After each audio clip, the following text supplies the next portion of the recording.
Traders, how are you? With Marcello. Today we're doing the recap of what happened in the markets last week. This week we have Twitter having a new CEO, which happens to be a crony of the communist WEF. We also have a 7,000-year-old road that was discovered under the water in Croatia. And something really simple, we just have, about 700 banks that are about to fail, according to the central bank. Let's go ahead and get started.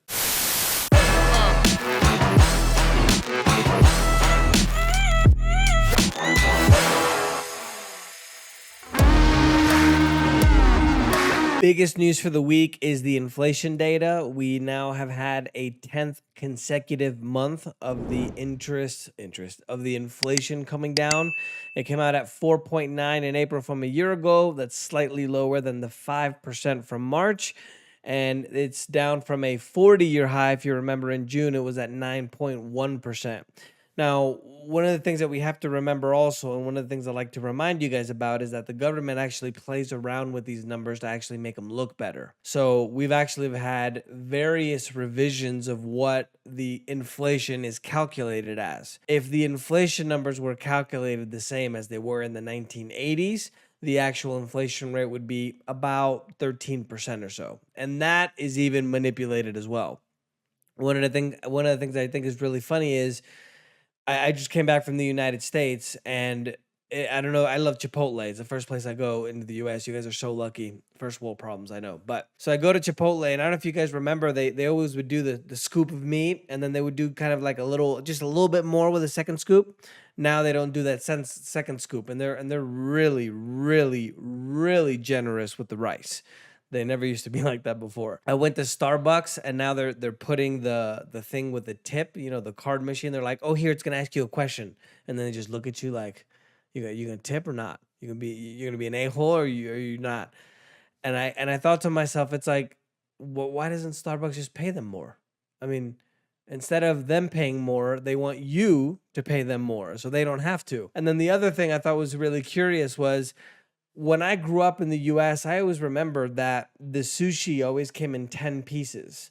I remember that I would go to Publix and I would buy, it has decent, it's not amazingly good, but now they're 8 pieces instead of 10. And I went to 2 different sushi restaurants and the same thing. It was 8 pieces instead of 10. That, 8 pieces instead of 10, you're paying the same price for 20% less. So that's already 20% inflation on top of the price increases. So just keep in mind that information. Thursday, the markets were way down about the stability of the banks. We have a situation where there was a Fed report that revealed that 722 banks are technically insolvent. There's a total of 4,844 banks that are insured in the United States. So it's about 15% of the banks.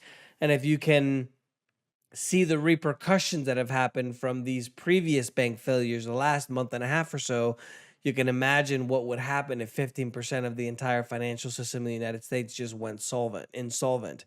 Now, one of the things that I did this on the Spanish side, I got to remember to do all these videos on the English side, but as the interest rates are continuing to increase, all these banks that had these flush of, these huge kind of injections of cash, they went out and bought treasury bonds and all these kinds of government bonds and what's called MBS, which is mortgage-backed securities. Well, if they bought it at a cheaper price and now the interest rate is much higher, the value of those original loans that they bought are a lot lower now, right? That's why these banks are technically insolvent, because the amount of money that they have doesn't cover the losses that they've had, doesn't cover the cash that they have, or the book, literally the capital that they have on hand. They just hasn't been reported yet. So I think this is just the tip of the iceberg about what's actually going to happen. Bankruptcies now have jumped 216%, the highest since the 2008 crisis. And it's actually gone higher than even COVID and the global financial crisis in 2008. And the last thing I want to mention to you guys before I get into the markets is we're walking into a serious financial situation in the United States where the budget right now the amount of money that the government receives in is $4.9 trillion. The budget is 6.9 trillion. So we have a $2 trillion deficit. The interest on the debt that we have, which has increased by about 8 trillion or so since COVID, has gone up to $928 billion a year, which now exceeds the defense budget that we have in the United States. And it's still climbing rapidly. Next year, the interest on just the interest is going to be $1.1 trillion. So we're walking into a situation where soon, due to the fact that we're increasing the debt so fast, that we're just not even going to be able to afford the interest on the debt, much less the debt itself. Not bueno. And here comes conspiracy Marcello. I think they're doing it on purpose because they need to collapse the system, especially the West, to institute their new government coin. You're going to own nothing and be happy. Drive your electric car. Here's your government coin that's going to expire tomorrow. You got to spend it, or, you know what I mean? The wonderful communist global government.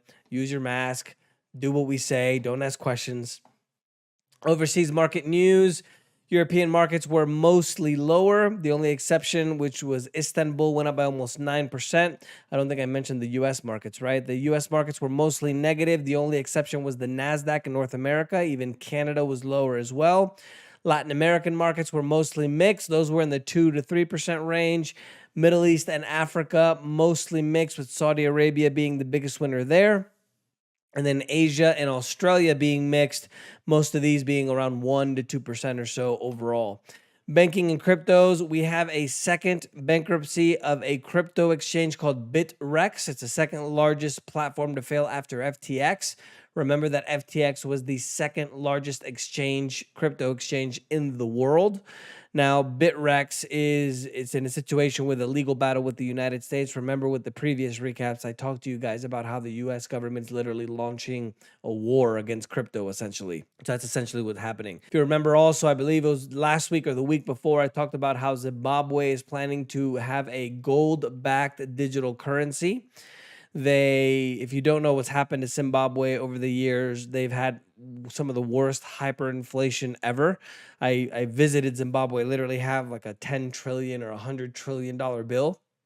So ironically, the IMF, which is kind of the bank of banks, so to speak, they kind of loan countries money when they're in bad shape to take advantage of them. But they said that the gold-backed currency from Zimbabwe is a potential threat to financial stability. God forbid we didn't spend more than we had, and we actually had something that had some value like gold. No, let's just use these.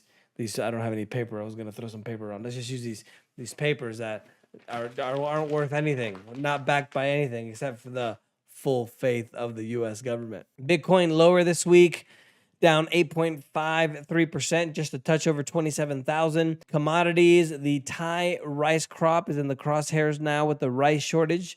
So all of my Latins living in Latin America and the United States, you're not going to be able to have your frijoles con queso. Your frijoles con arroz. They're planning to have a lot of water shortages.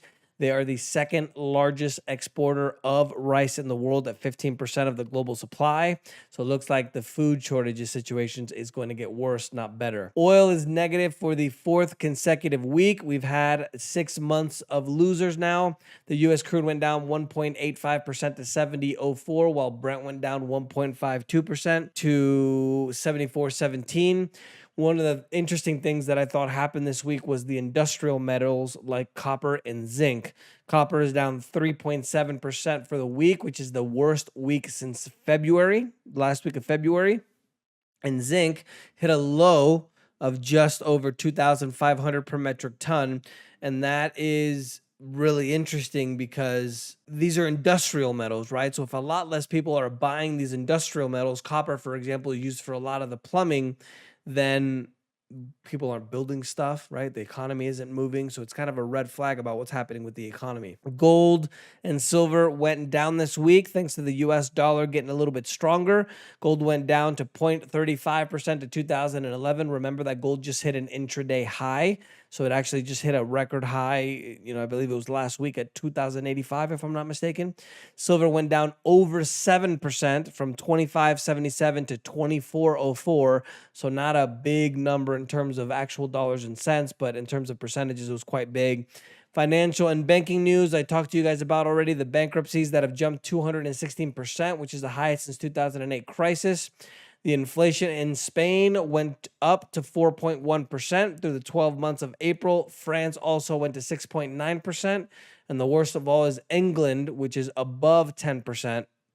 And the central bank in England just raised their interest rates another 25 basis points to be able to try to control that inflation.